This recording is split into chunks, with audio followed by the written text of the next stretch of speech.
Bonjour, bienvenue dans le podcast L'histoire des Germains, des Francs et des Mérovingiens, le podcast dédié à l'histoire de France durant le premier millénaire. Je m'appelle Xavier Je m'appelle Romain. Et je m'appelle JC. et ce podcast est notre création pour les passionnés d'histoire. Retrouvez-nous sur notre site internet www.meropodcast.fr pour en savoir plus sur notre projet. Et n'hésitez pas à nous écrire ou à nous laisser une appréciation sur votre application de podcast. On aime les feedbacks.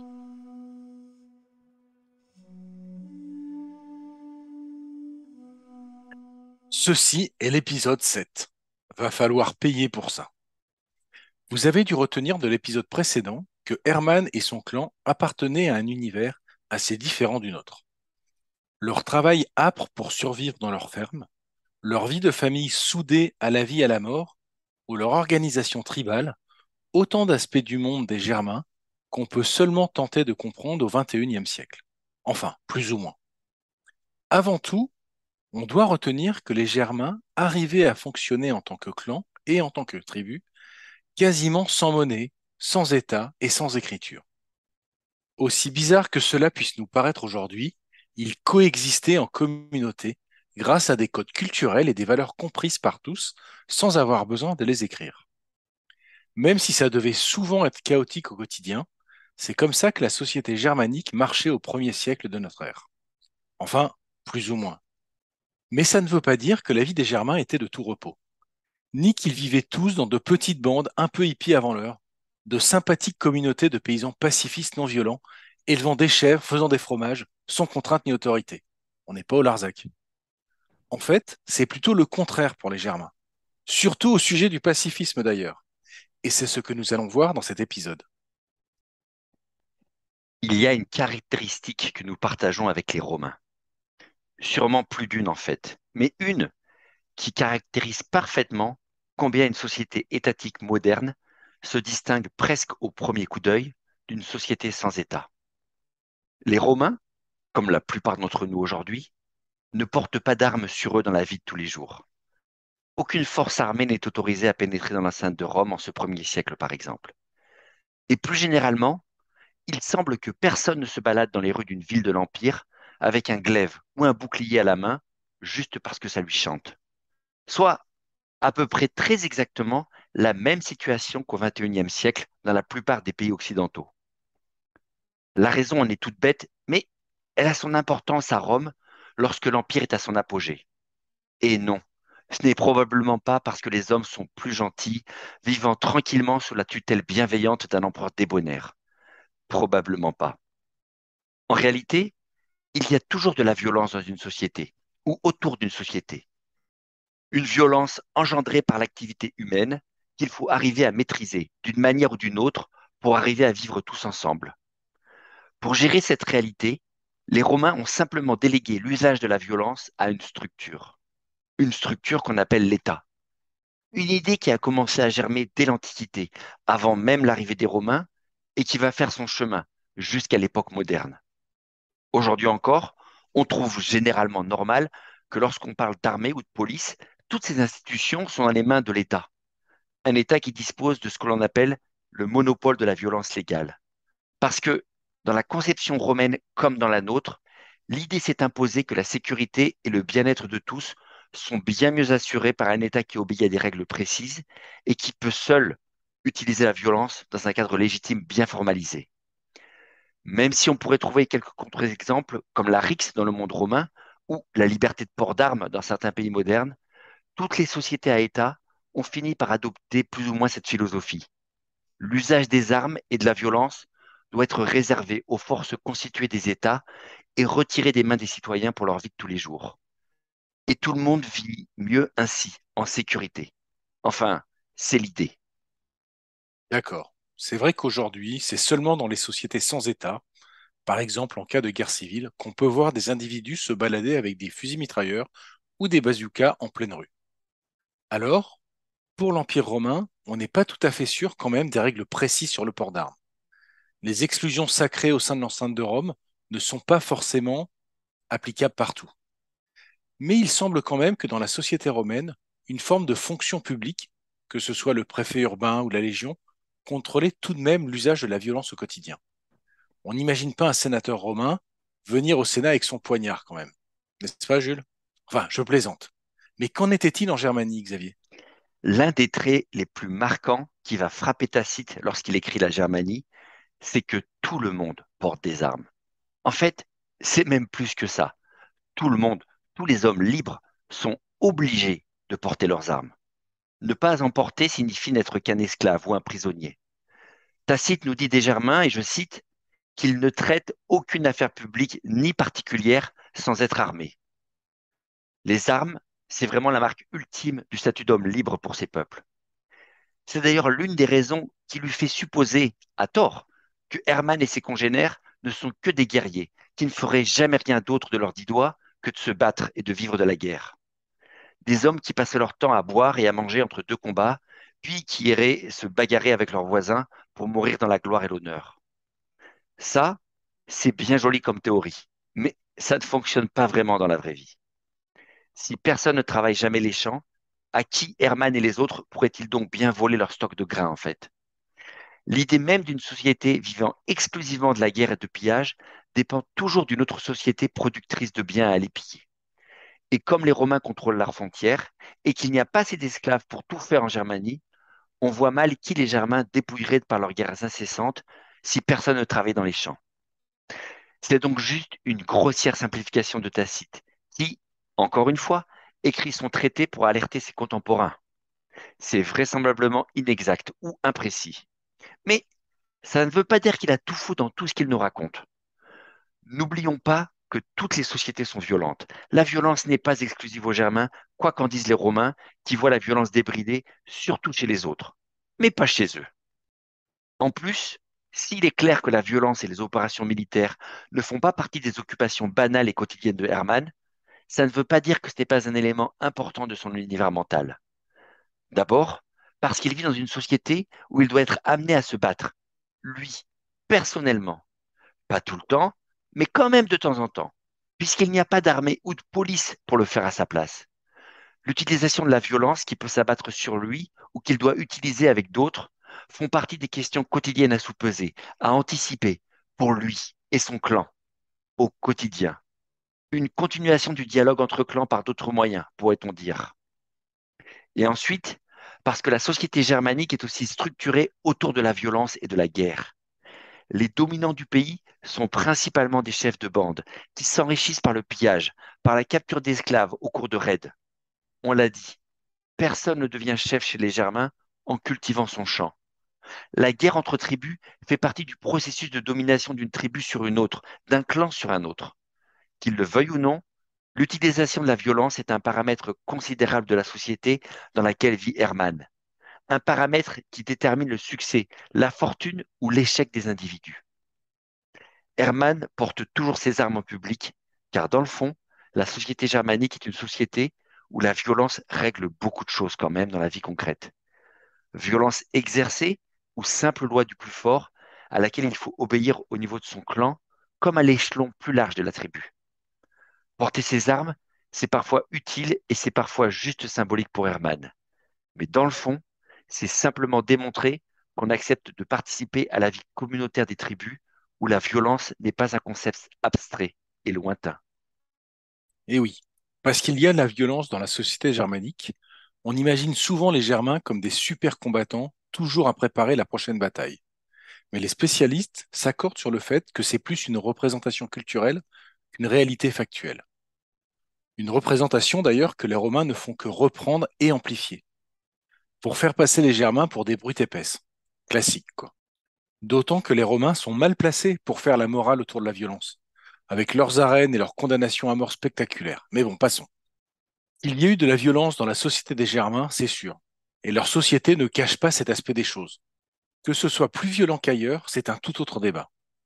Mais au final, pour Hermann, polir la lame de ses armes pour les brandir dans les assemblées, ce n'était pas que du théâtre tout de même. On en a parlé. Au cœur de la vie de Herman, on trouve sa famille étendue, la Zippe. Et dans la Zippe, la règle absolue du clan est censée être la paix, c'est-à-dire l'interdiction totale de faire usage de la violence entre les membres. Le clan, c'est le sang, comme disent les jeunes de nos jours. Les liens qui unissent les membres sont sacrés et indéfectibles.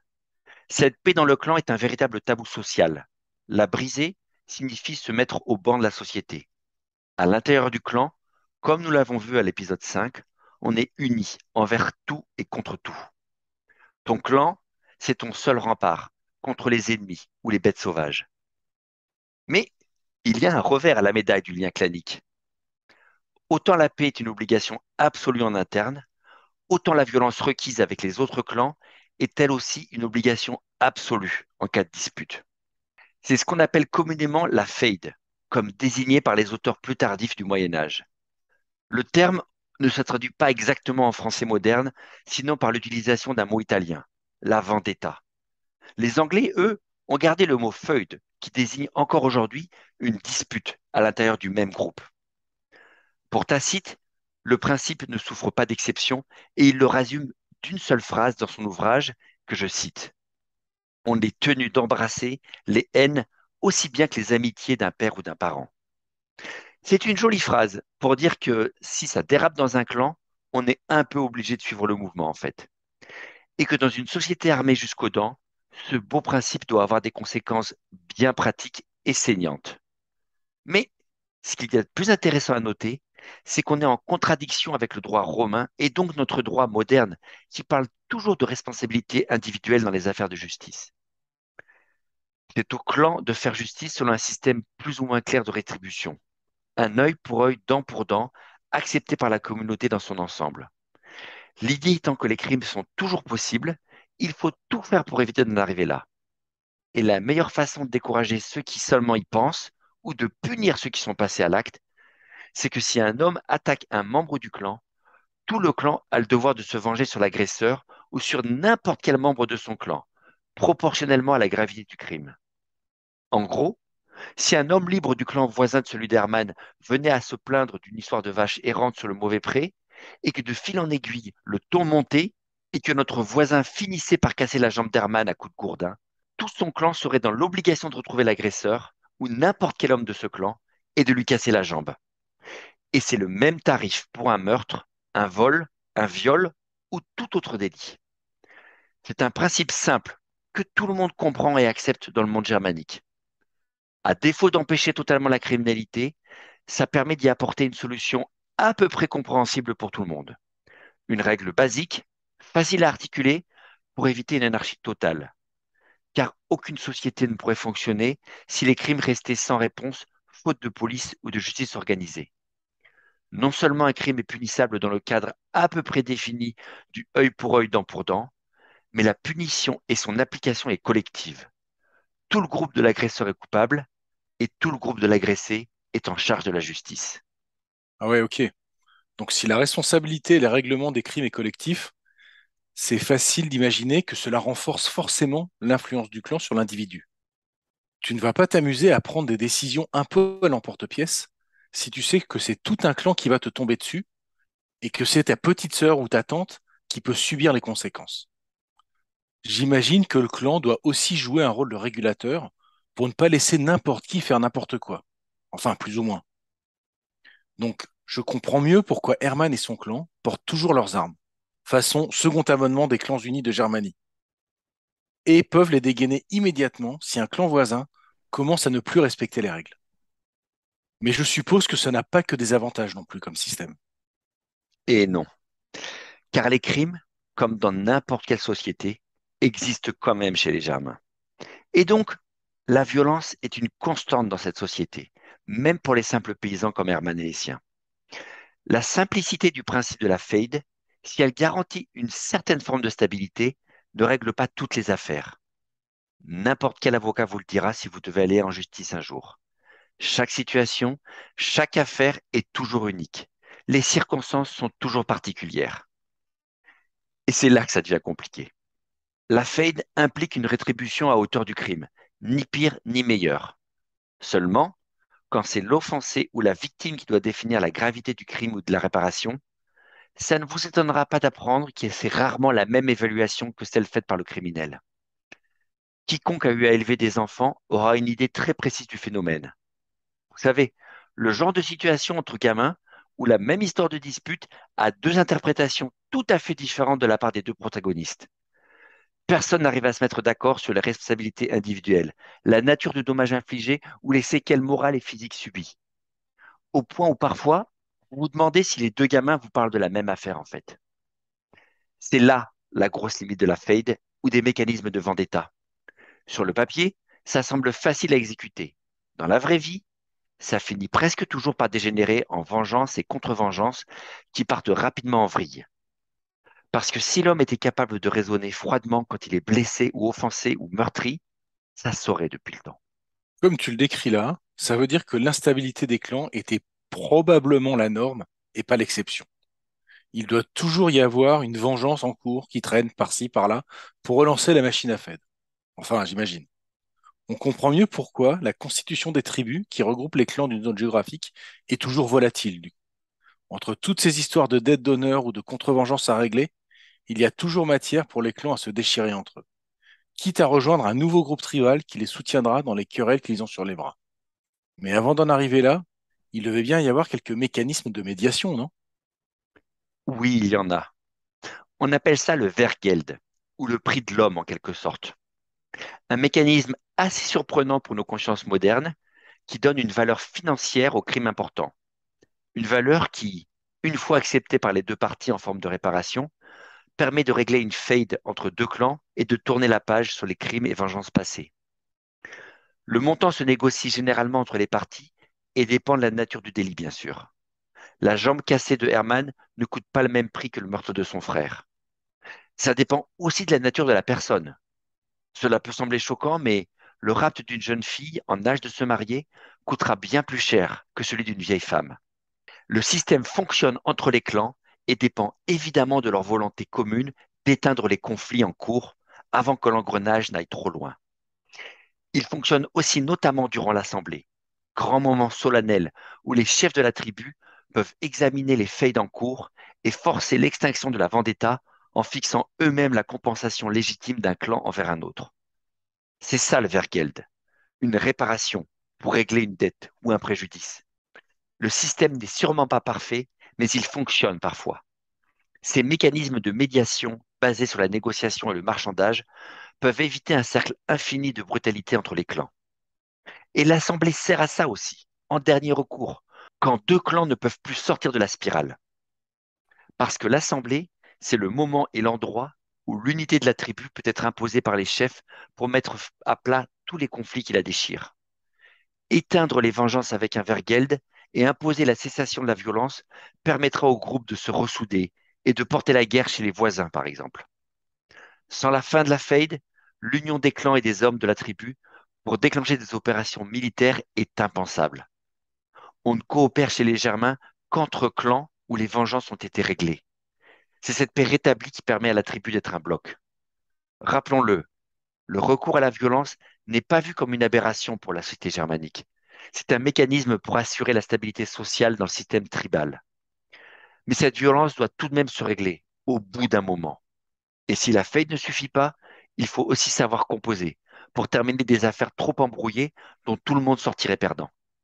Le Vergel peut nous sembler assez choquant dans son principe, mais il participe à la stabilité du système. Tout a un prix dans le monde, même le crime pour un Germain. Je suis bien d'accord avec toi, Xavier. Et puis surtout, l'avantage de ce système, aussi ignoble qu'il puisse nous paraître, c'est qu'il protège les forts et le haut de la pyramide.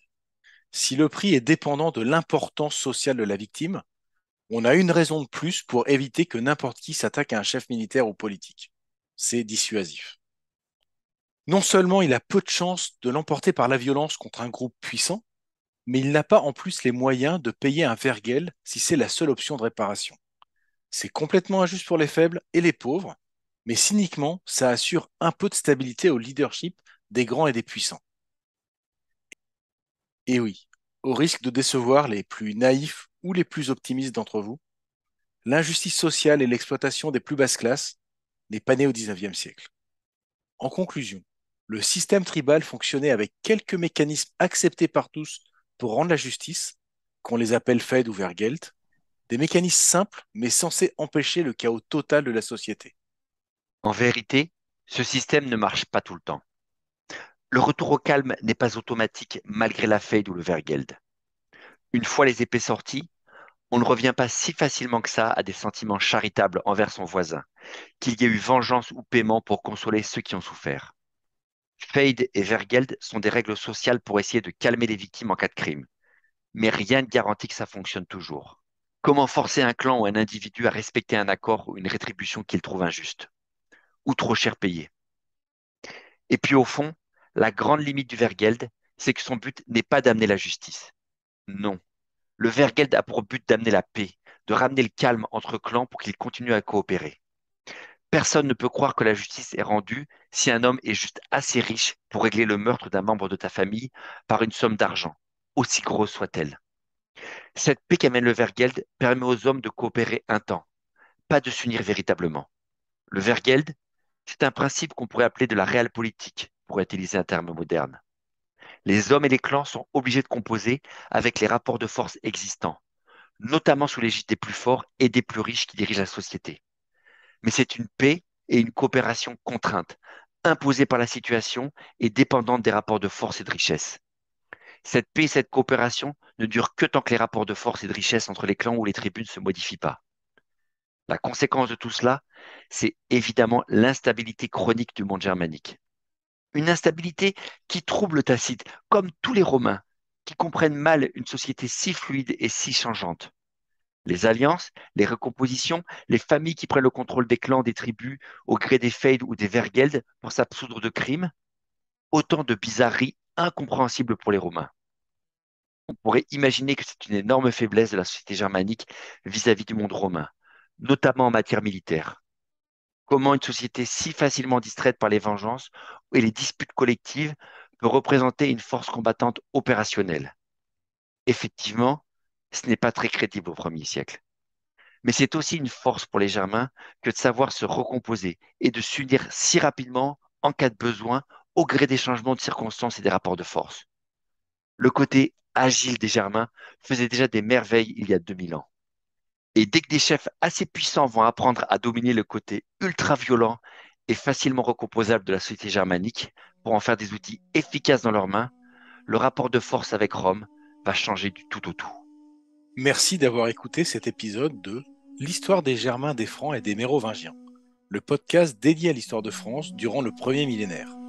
N'hésitez pas à nous contacter sur méropodcast.fr@gmail.com et rendez-vous au prochain épisode.